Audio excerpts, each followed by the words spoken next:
Kinakabahan ako. Tumalakpak. Peace be tight. Wala na. Hello, Michael. Muna tayo ng hot water. And sa tagal ko na nangangaral halos linggo-linggo laging may kaba every Sunday. Nagpapatunay lamang na sa Santo Espiritu lang tayo sa talaga. Not my confidence, but the truth about the Holy Spirit who guide us and who gives us wisdom. Yun lang po pala. Gusto ko sabihin sa inyo ng ating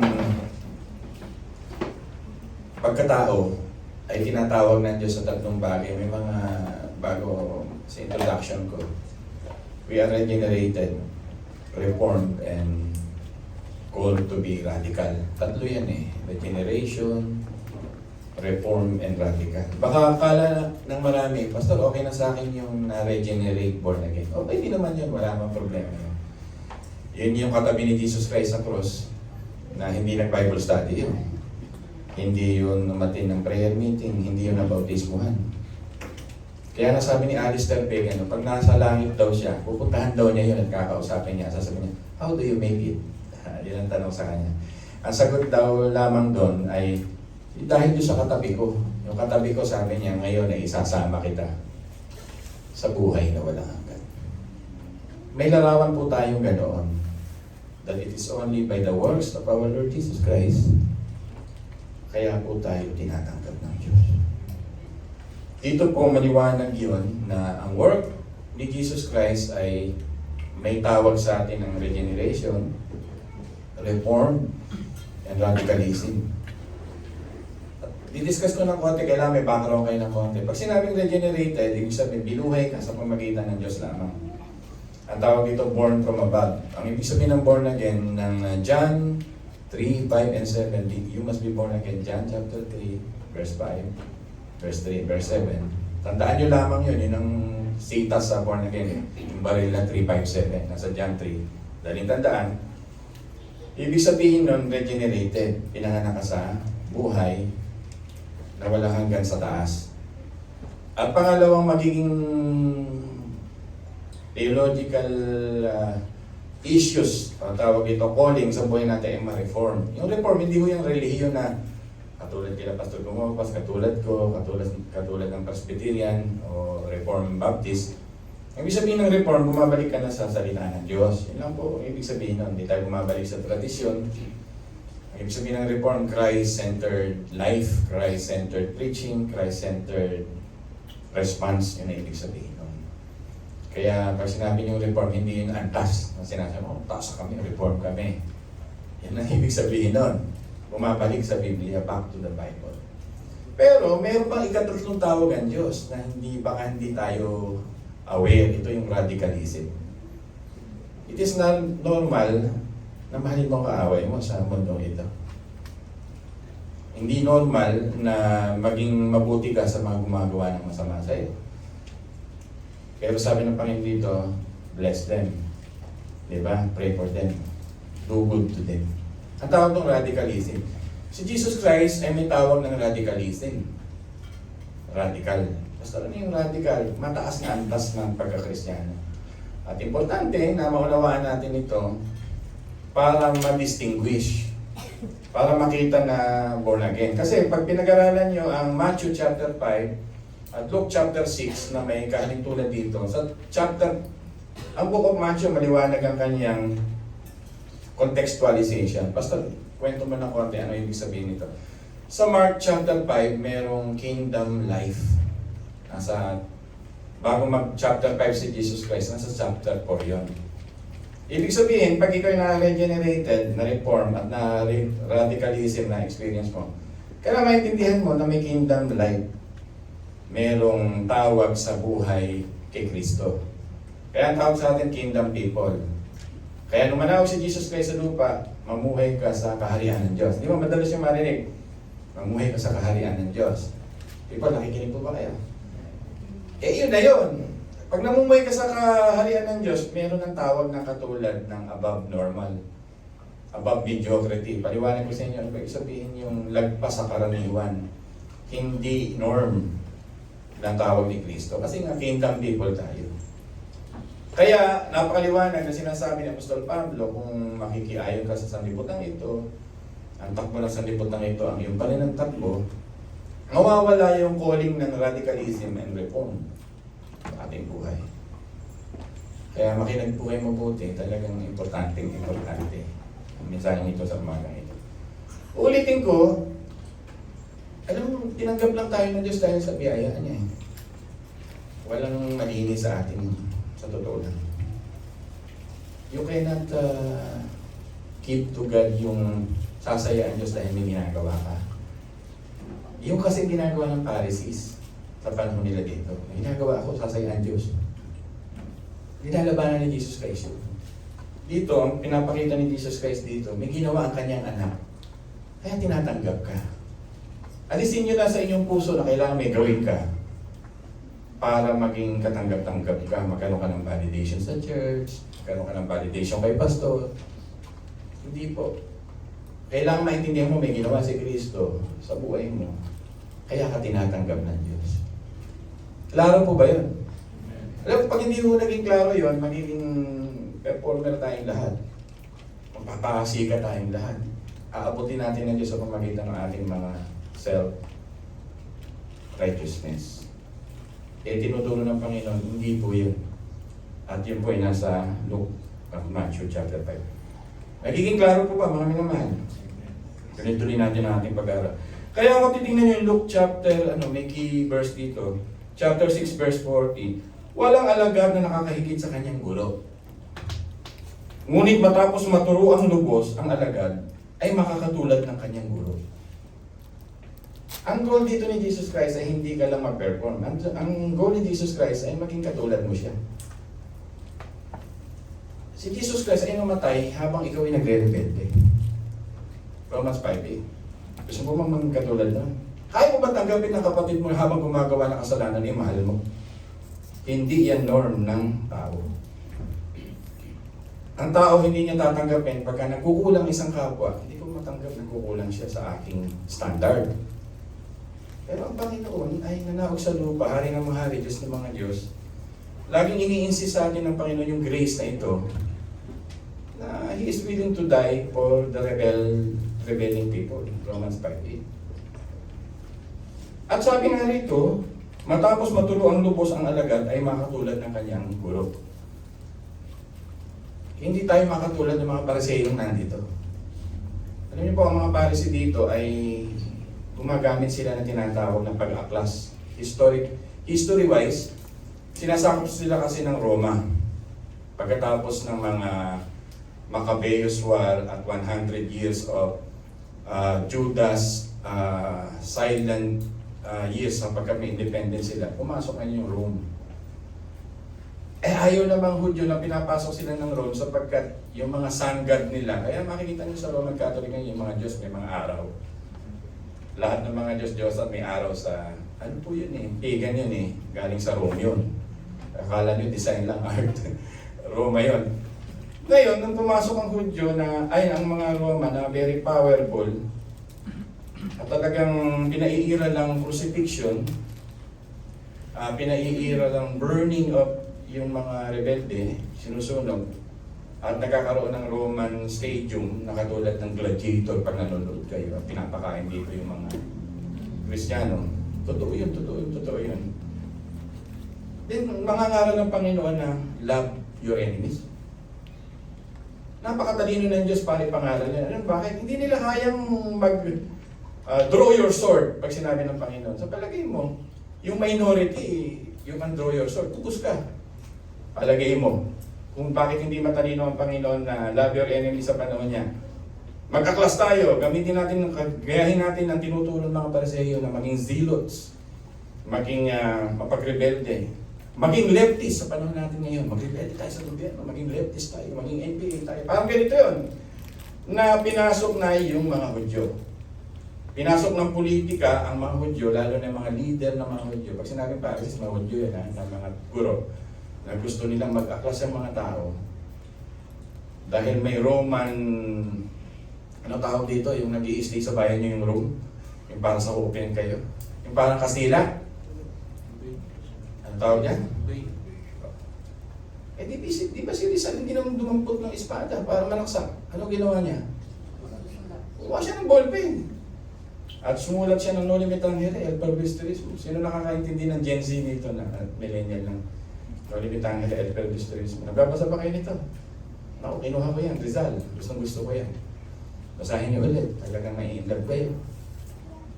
Ganun ang Panginoon, which is correct naman, na ipinairal niya ang mas powerful na mensahe that what really matters sa kingdom of God. Yung love your enemies. Para maintindihan niyo po yung background.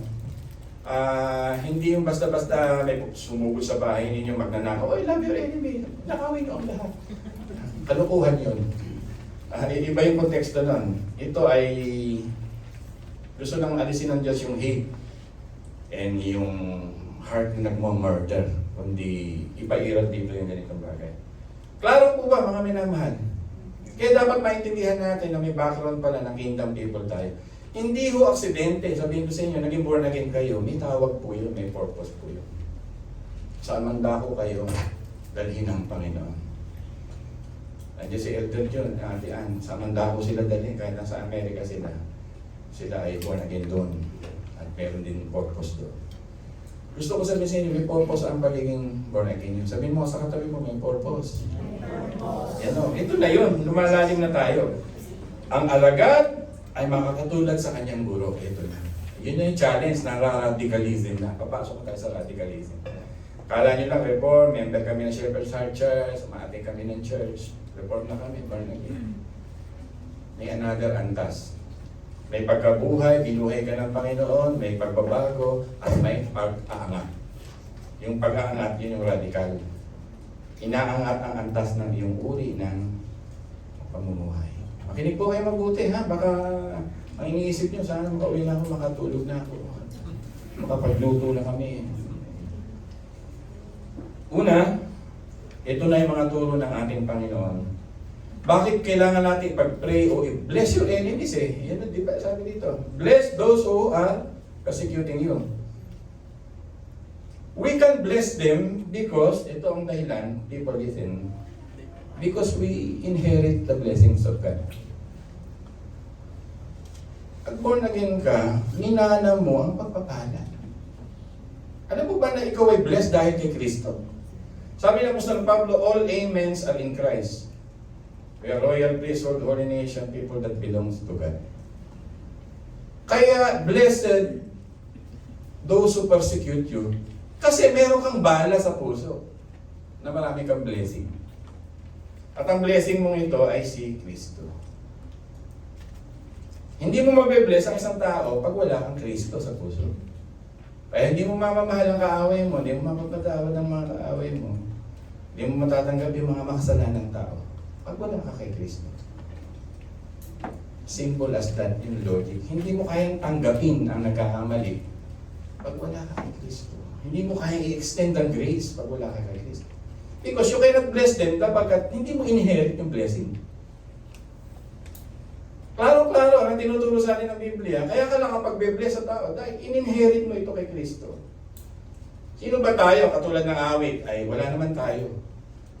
Sa harapan ng Diyos ay maruming basahan. For all have sinned and portion of the glory of Romans 3:23. Isaiah 52, maruming basahan. Walang matuwid ni isa. If you study the reform group, the depravity of man, sukdo lang masama. Basura. Walang dahilan para ang Diyos yakapin tayo. Walang Diyos para, ang dahilan para ang Diyos ay lingapin tayo sapagkat tayo may katangin-tanging bagay na nakita sa atin. Likas lang sa Diyos ang mapagmahal at sa kanyang pagmamahal, pinadala ang kanyang buntong na anak para tanggapin ka. Imagine mo pag nasa puso mo yung ganong napakalaking blessing, powerful lang church. Kaya dito sa Matthew chapter 5, binanggit ng verse 13 to 16, ilaw ka at liwanag na sa liputan. Magiging ilaw ka ngayon at liwanag na sa liputan sapagkat nasa iyo yung blessing. Automatically speaking, you will shine. Amen ba doon? Amen. Yun po ang message. Alam mo, pag naintindihan niyo yung gospel, darating yung panahon, sino makaharap natin, gano'n mang kaputik yan, we will become a church who extend grace and love. Ayaw na natin dun sa perform. Alam mo, kaya nagpe-perform ng tao, kumakatok ang Holy Spirit. Nagkakaroon sila ng bunga. Kaya nagpe-perform ng tao, naglilingkod sa Diyos, kasi tinatawag na sila ng Espiritu Santo. Huwag tayong mainip doon. Gawain niyo yun. Ako, kahit anong tawag ko sa inyo, hindi kayo makaka-respond hanggang hindi kayo pinakatok ng Espiritu Santo. Hindi ako dapat ma-disappoint.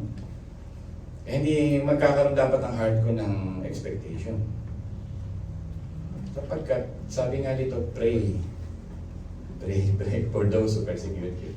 Tayo naman nung araw nagpe-persecute. Pine-persecute ko nga yung mga missionary na dumalaw sa Bulacan. Ba't pumunta pa sila doon? Kasi ako sarado, kandado, nilunok ko pa yung susi. Ay dati sa kasi, pine-persecute ko talaga. Kasi dating bahay namin, tinira nila. Pero nung gisingin ng Diyos ang aking puso na kailangan kong maglingkod din sa Diyos, ako na mismo kusang iaalay ko ang buhay ko sa Diyos.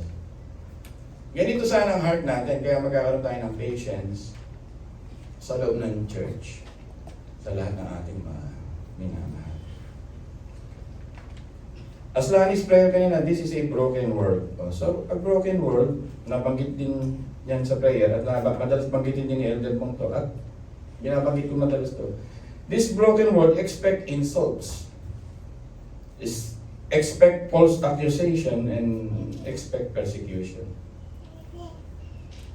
Pag born again ka, mag-expect ka. Pastor, dito sa Pilipinas hindi naman, edi pumunta ka sa India na hindi ka mamatay dyan. Pag punta ka sa India at nalamang ikaw yung nanalangin, alam mo bang may kinulong dahil pinalangin yung tatay niya? Do you watch the news? Nagpunta siya sa ospital, pinag-pray niya tatay niya, born again siya. Kinuha siya ng mga pulis. Ikinulong siya. Bawal. Doon sa isang lugar sa India. Dahil pinag-pray niya sa pangalan ni Kristo ang kanyang ama. May sakit. Tatay mo na yun. Kinuha siya ng authority. At kinulong siya. I-research niyo yan. May mga bansa tayong ganyan. Myanmar, some part of China. At dumating pa nga yan marami sa gawing Canada. Yung ilang conservative na ayaw ng Christian churches. So, kung ikaw ay tuturuan ng Panginoon, draw your sword, at gayahin natin ang mga makakaliwa, mamundok tayo. Walang power doon. Napakatalino ng Diyos para bigyan tayo ng amazing power to love our enemies. Yun yung message na hindi dahil magaling ka na imamahal mo kaibigan mo. Hindi. Dahil merong power ang gospel yun. Nanaog sa lupa ang Diyos sa mga makasalanan na hindi siya tinatanggap at minahal sila. Yun din ang ating gagawin. I-extend natin to sa ating kamag-anak, kaibigan. Di ba tayo unti-unti nang nire-reform ang ating puso?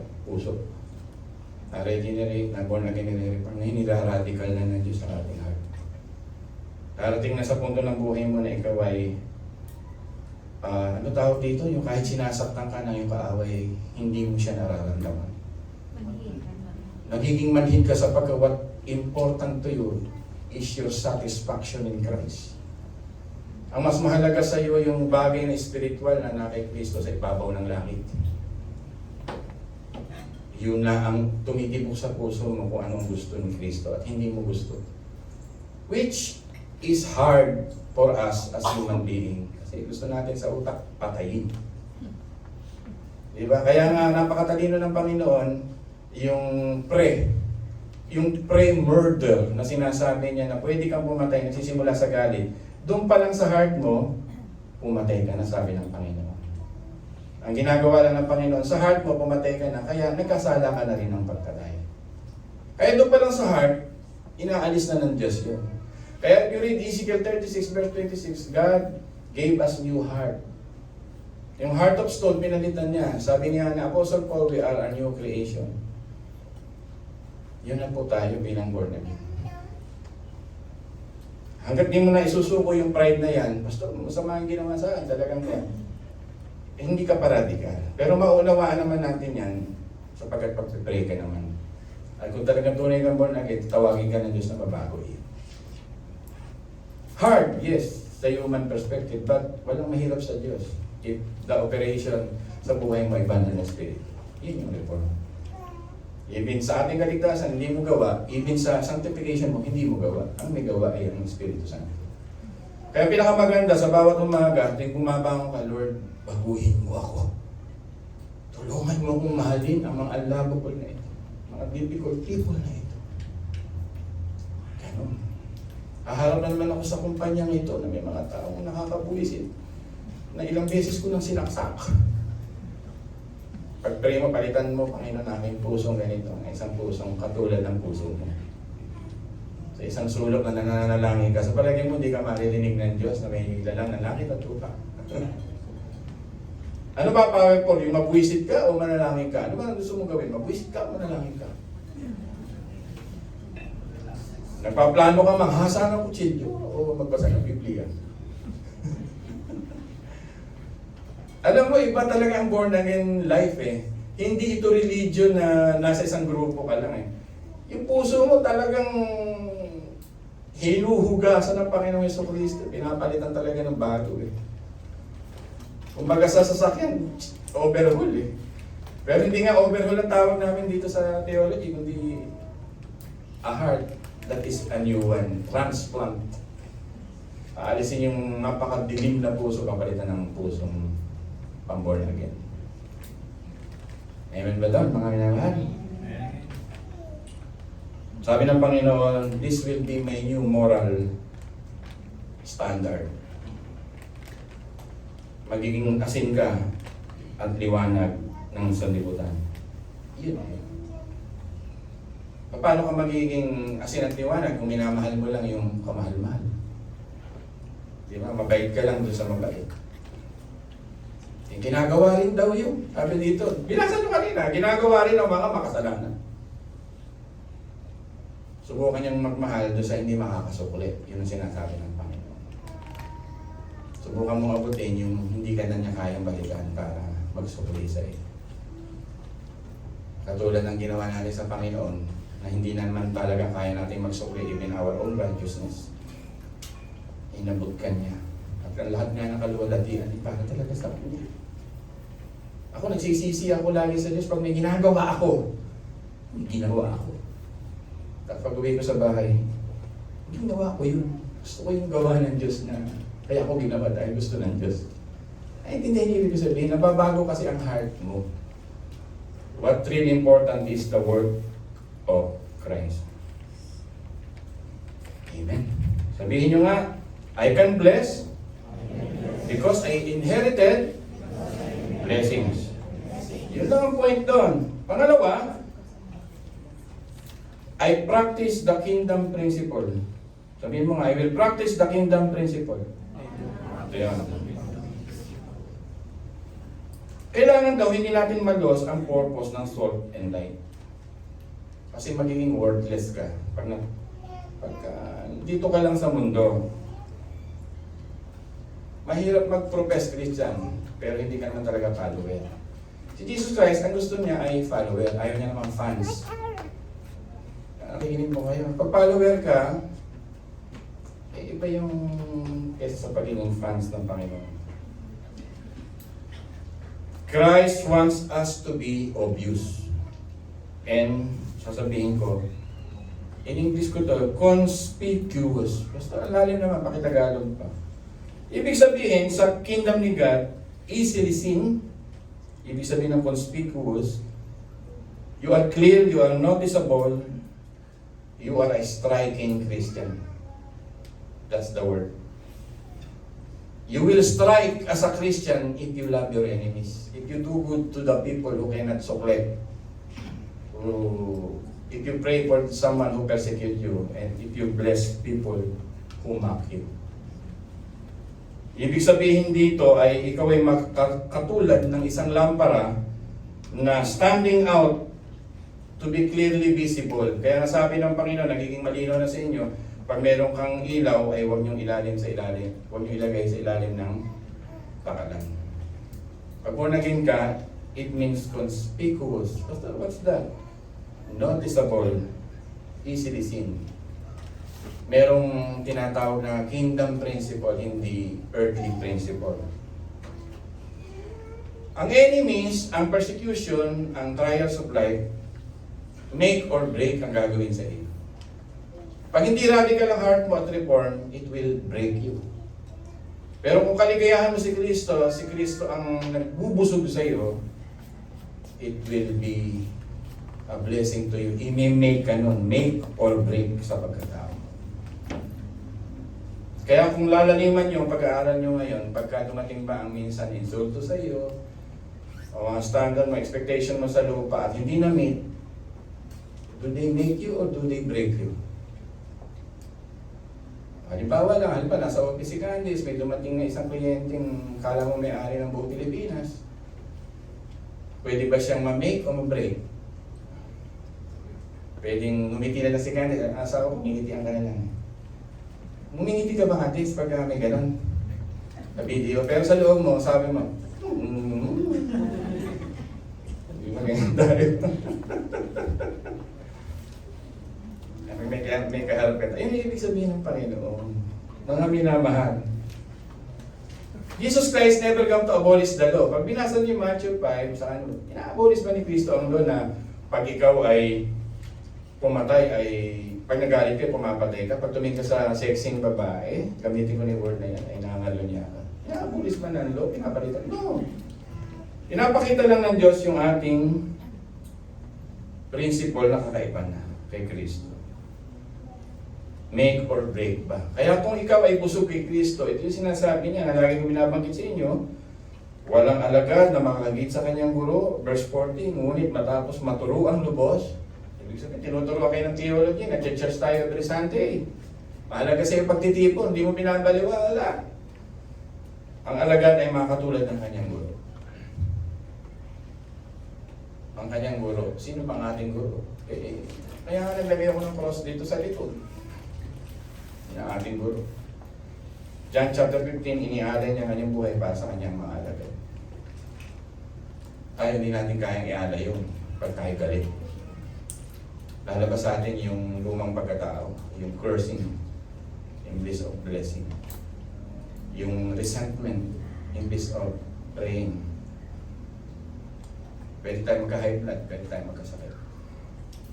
Yun. Kaya tinuturuan tayo ng Panginoon ng healthy spiritual life and healthy physical life. At ito nga yung kingdom life.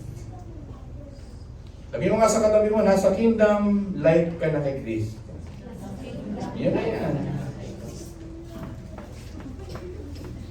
If you study it well, Luke chapter 6, ang ganda kasi yung ano ng English, medyo dynamic yung word, ano. Counterintuitive. Ano yung counterintuitive? Yung tinuturo ni Jesus Christ na radicalism. Kasi even automatic na makita mong dapat magalit, imbis na natural na dapat kang magalit, immediate kang magalit, binabaliktad mo at minamahal mo yung kaaway at sinasabi sa iyo ng Panginoon, it works. Na dapat mong tanggapin. It works, people of God.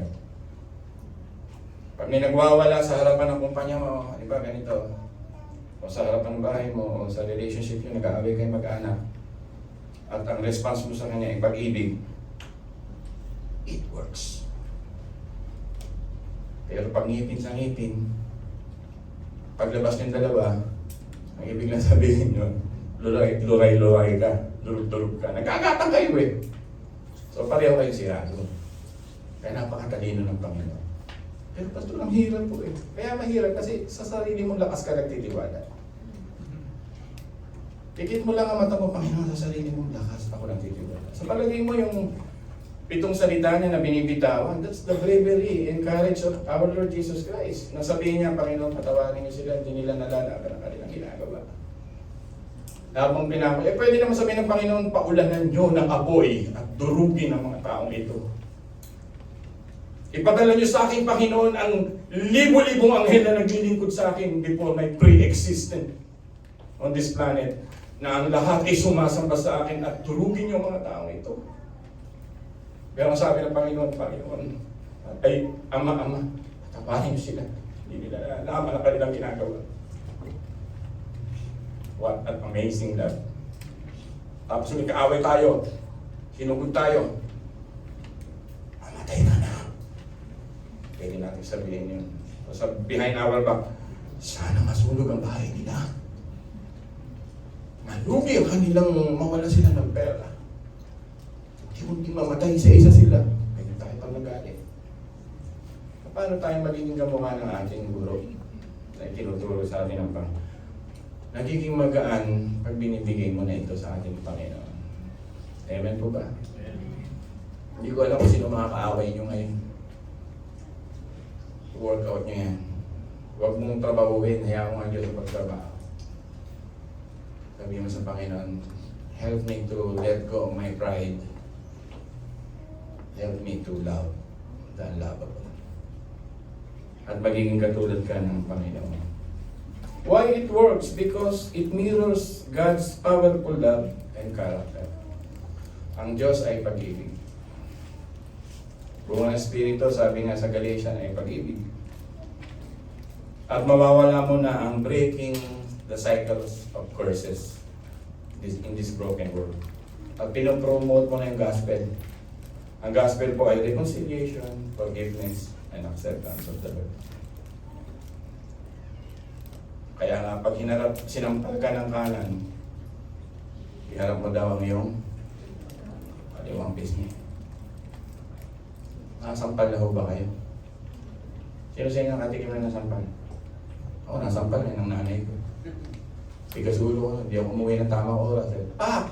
Ay mag-asawang sampal. Pak! Nanay ko naman yun. Bigyan mo raw ng damit. Bigyan mo pa ibalabal mo. Ito, may figuratively. Pag minamutang daw dito, di nagbayad. Hayaan mo na.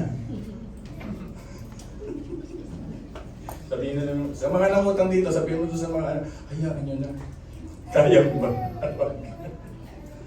Iyon na nakasulat, binasa natin kanina. Do you want to break the cycle of curses? Gayahin natin yung radicalism. Pastor, radicalism ng Diyos? Yes! Saan ka nakakita hindi magiging radical ito pag sinampag-iharap pa yung ano mo? Grabe ang Panginoon ano. Lahat ng karapatan ay nasa Diyos. Sa isang salita niya, pwedeng matunaw ang daigdig. Pwedeng ang kaharap niyang mga Romano Katoliko ang daspat ay mapulverize dahil siya ay Diyos. Pero nagpakita siya ng the most powerful force is love. Iyan yun. Napakamakapangyarihan na force at katotohanan ng pag-ibig. Kahit kaya ng Diyos, nawasakin ng daspat ang planetang tumalikod sa kanya. Isipin mo pag nasa puso mo yun, meron kang big heart at punong-puno ng pag-ibig. Yan ang prayer mo pag punong-puno ng pag-ibig yan. Kahit sino kaharap mo, ay matatanggap mo. Amen ba doon? I am crying because gospel is true. Totoo talaga. Totoo talaga ang Diyos. May pag-ibig kaya may pag-asa ang tao. May pag-asa tayong mabuhay, makabalik sa Diyos. Makamag-anak natin hindi kumikilala sa Kanya. May pag-asa. Yun. Kaibigan, mga anak. Mundong walang pag-asa pag tinitingnan natin. Ay may pag-asa na. Dahil nirelease na ng Panginoon in the very beginning of this world that He first loved us. Ang hirap i-contain, no? Sa heart ng love ni God. Ang hirap ipasok sa isip. Kailangan lang dumugtong sa'yo upang makaunawa ka ng iyong kapwa. Yan ang mensahe ngayong February. Just imagine, He seek the lost and He heal the sick. Napakasarap magmahal ng Panginoon. Naparito siya upang magpagaling. At naparito siya upang hanapin ang mga naliligaw. What is the message of God? Set aside your pride. Be genuine in your love. Pag isa kang true, born again Christian. Amen? Kaya sa tulong ng Diyos. Pero pag iniisip ko sa human, hindi kaya. Tingnan nga natin mga konting illustration para maunawa natin. Even the Old Testament, Exodus 23, 4-5. May mga Bible po ba kayo? Si Kuya Amado, nagkagalit yan pag wala kang Bible. Nasa si Kuya Amado, umalis. Ayun. Exodus 23, 4-5. Tama lang yun.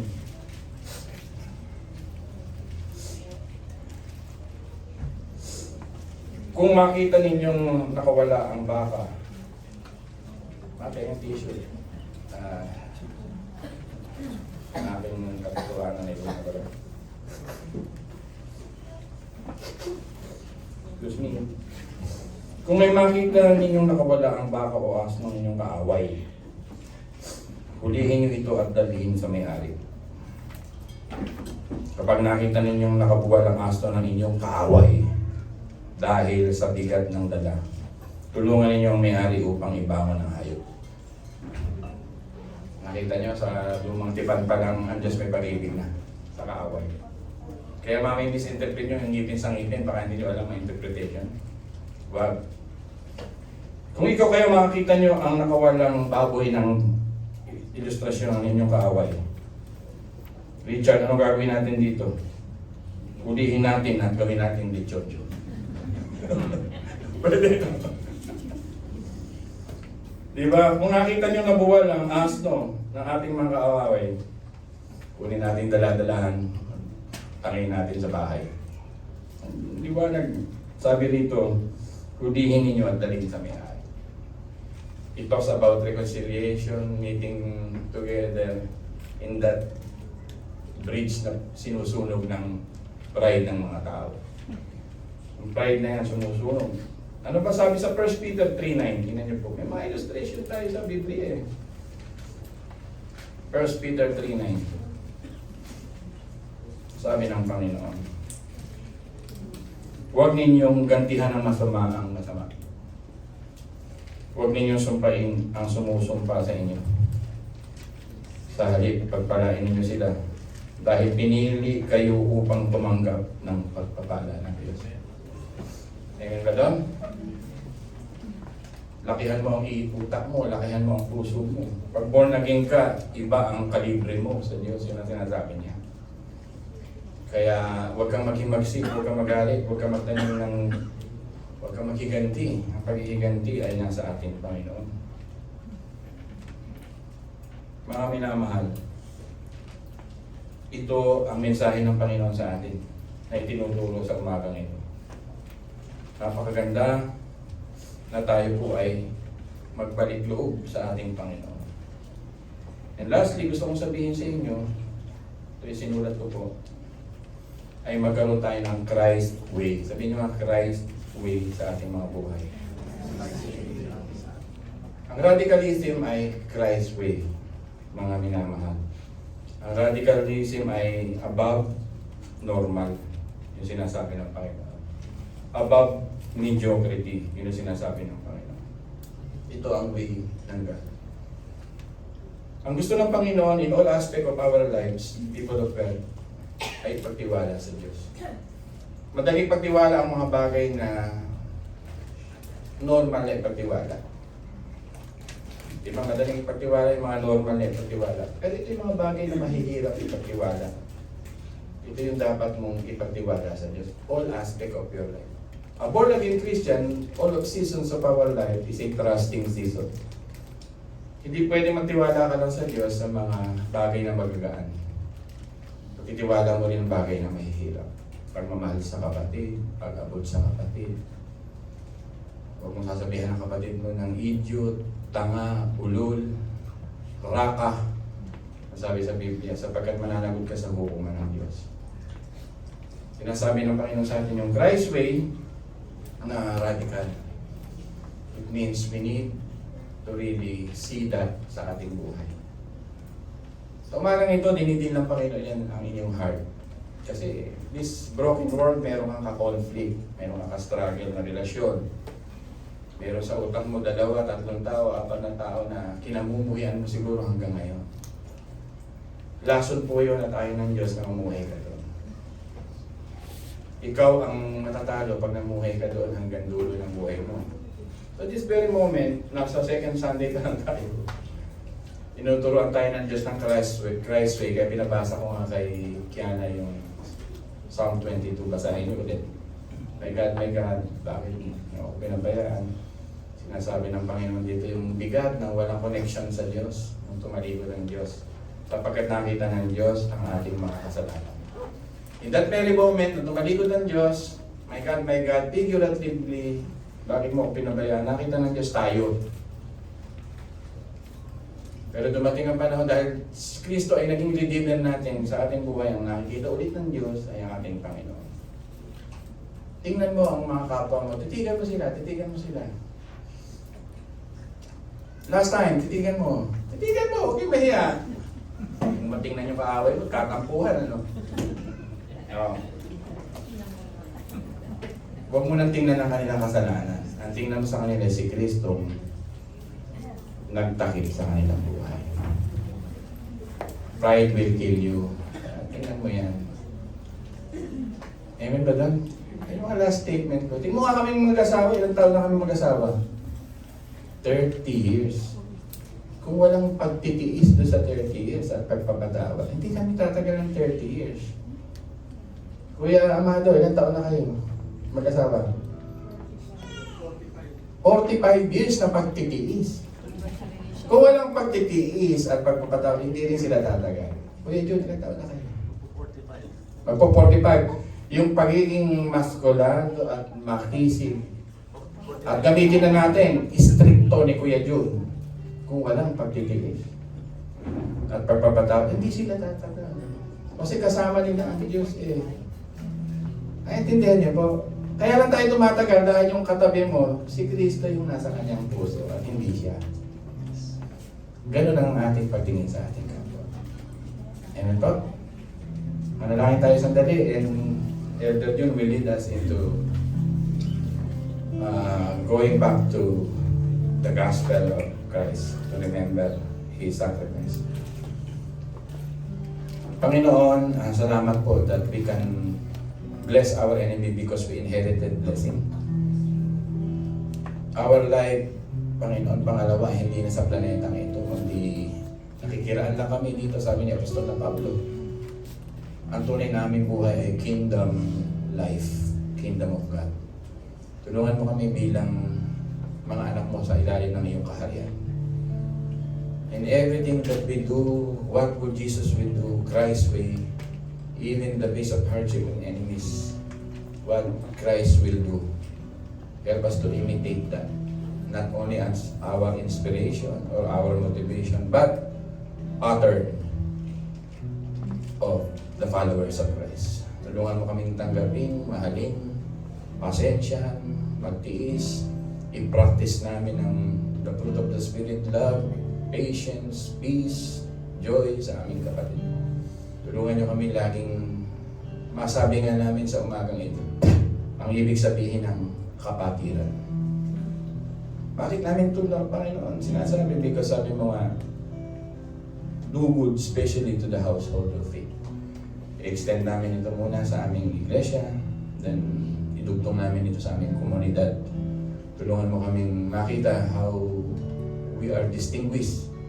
Paano kami nagiging kakaiba. The Greek word sodeo means we are different. Tulungan mo kami sapagkat kami born again. We are born from above.